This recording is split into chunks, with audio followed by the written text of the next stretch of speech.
نحمده ونصلي على رسوله الكريم أما بعد فأعوذ بالله من الشيطان الرجيم بسم الله الرحمن الرحیم۔ السلام علیکم ورحمۃ اللہ۔ میرے معزز سامعین، آج میں آپ کو سورہ بقرہ کی آیت نمبر 63 سے لے کے 72 تک اس کی آیت کا ترجمہ اور اس کی تشریح بیان کروں گا۔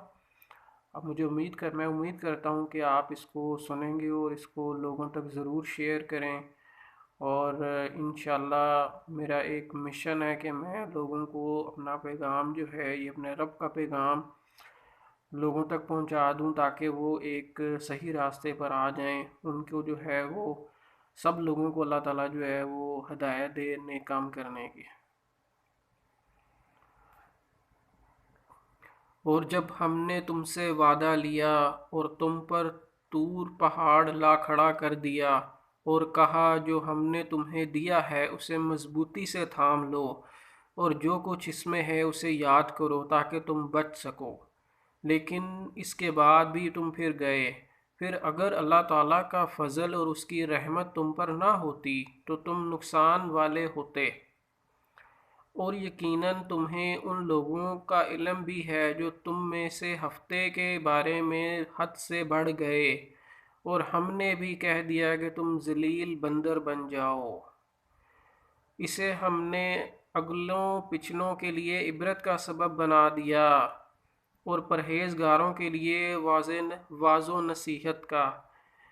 اور جب حضرت موسیٰ علیہ السلام نے اپنی قوم سے کہا کہ اللہ تعالیٰ تمہیں ایک گائے ذبح کرنے کا حکم دیتا ہے، تو انہوں نے کہا ہم سے مذاق کیوں کرتے ہو؟ ہم نے جواب دیا کہ میں ایسا جاہل ہونے سے اللہ تعالیٰ کی پناہ پکڑتا ہوں۔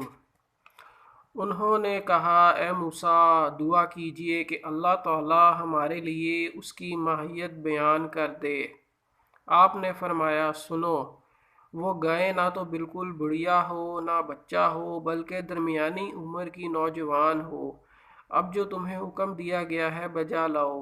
وہ پھر کہنے لگے کہ دعا کیجئے کہ اللہ تعالیٰ بیان کرے کہ اس کا رنگ کیا ہے۔ فرمایا وہ کہتا ہے کہ وہ گائے زرد رنگ کی ہے، چمکیلا اور دیکھنے والوں کو بھلا لگنے والا اس کا رنگ ہو۔ وہ کہنے لگے کہ اپنے رب سے دعا کیجئے کہ ہمیں اس کی مزید ماہیت بتلائے، اس قسم کی گائیں تو بہت ہیں، پتہ نہیں چلتا۔ اگر اللہ نے چاہا تو ہم ہدایت والے ہو جائیں گے۔ آپ نے فرمایا کہ اللہ کا فرمان ہے کہ وہ گائیں کام کرنے والی، زمین میں ہل جوتنے والی اور کھیتوں کو پانی پلانے والی نہیں، وہ تندرست اور بے داغ ہے۔ انہوں نے کہا اب آپ نے حق کو واضح کر دیا، گو وہ ہم حکم برداری کے قریب نہ تھے، لیکن اسے مانو، اور وہ گائیں ذبح کر دی۔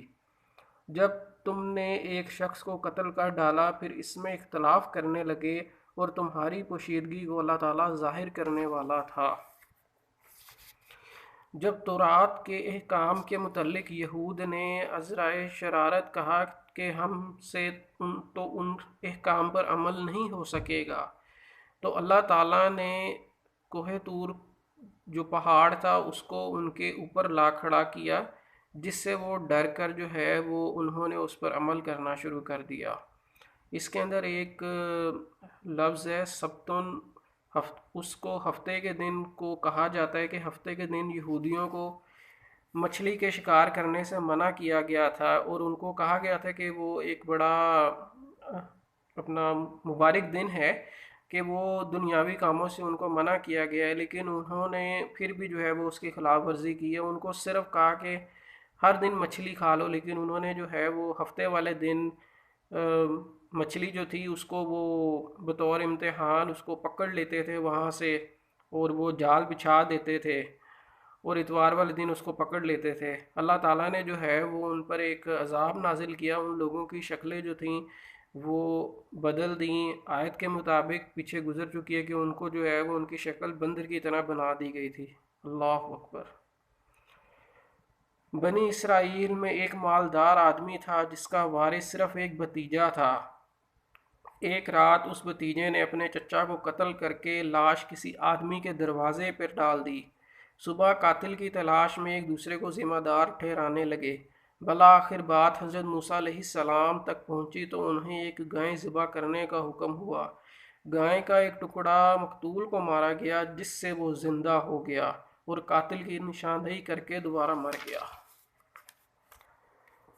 انہیں حکم تو یہ دیا گیا تھا کہ ایک گائے ذبح کرو، وہ کوئی سی بھی ایک گائے ذبح کر دیتے تو حکم الہی پر عمل ہو جاتا، لیکن انہوں نے حکم الہی پر سیدھے طریقے سے عمل کرنے کی بجائے اس میں نقص نکالنے شروع کر دیے، جس پر اللہ تعالیٰ نے ان پر سختی کرنی شروع کر دی۔ اور اسی طریقے سے ایک اور یہ جو واقعہ ہے کہ یہ قتل کا وہی واقعہ ہے جس کی بنا پر بنی اسرائیل کو گائے ذبح کرنے کا حکم دیا گیا تھا، اور اس طرح اللہ تعالیٰ نے اس قتل کا راز فاش کر دیا۔ درا حقیقہ وہ قتل رات کی تاریکی میں لوگوں سے چھپ کر کیا گیا تھا۔ مطلب یہ ہوا کہ نیکی یا بدی تم کتنی بھی چھپ کر لو یا ظاہر کر کے کر لو، اللہ تعالیٰ کے علم میں ہے۔ اللہ تعالیٰ جو ہے وہ ہر چیز پر قدرت رکھنے والا ہے، اسی لیے وہ خلوت میں ہو، جلوت میں ہو، جہاں کہیں بھی ہو، وہ ہر جگہ پایا جا رہا ہے۔ وہ ہمیں دیکھ رہا ہے، وہ ہمیں سن رہا ہے، وہ ہر جگہ ہمارے ساتھ جو ہے وہ پایا جا رہا ہے۔ اور لوگوں کے علم میں آ جائیں تو شرمندگی نہ ہو، بلکہ اس کے احترام و وقار میں اضافہ ہی ہو، اور بدی کتنی بھی چھپ کر کیوں نہ کی جائے اس کے فاش ہونے کا امکان ہے، جس سے انسان کی بدنامی اور ذلت و رسوائی ہوتی ہے۔ اللہ تعالیٰ ہم سب کو اس پر عمل کرنے کی توفیق نصیب فرمائے۔ ہم لوگ پتہ نہیں کس طرف جا رہے ہیں، اللہ تعالیٰ جو ہے وہ سب لوگوں کو نیک اعمال کرنے کی توفیق دے۔ اللہ تعالیٰ ہر ٹائم جو ہے وہ ہمارے ساتھ ہے، کہتے ہیں کہ ہماری شہرک سے بھی زیادہ قریب ہے، اور جو ہمارے دو فرشتے ہمارے کندھوں پر ہیں وہ ہمارے سارے اعمال نامے جو ہیں وہ درج کر رہے ہیں۔ اللہ تعالیٰ مجھے اور آپ کو اور اس پوری امت مسلمہ کو نیک اعمال کرنے کی توفیق نصیب فرمائے۔ جزاک اللہ۔ السلام علیکم ورحمۃ اللہ۔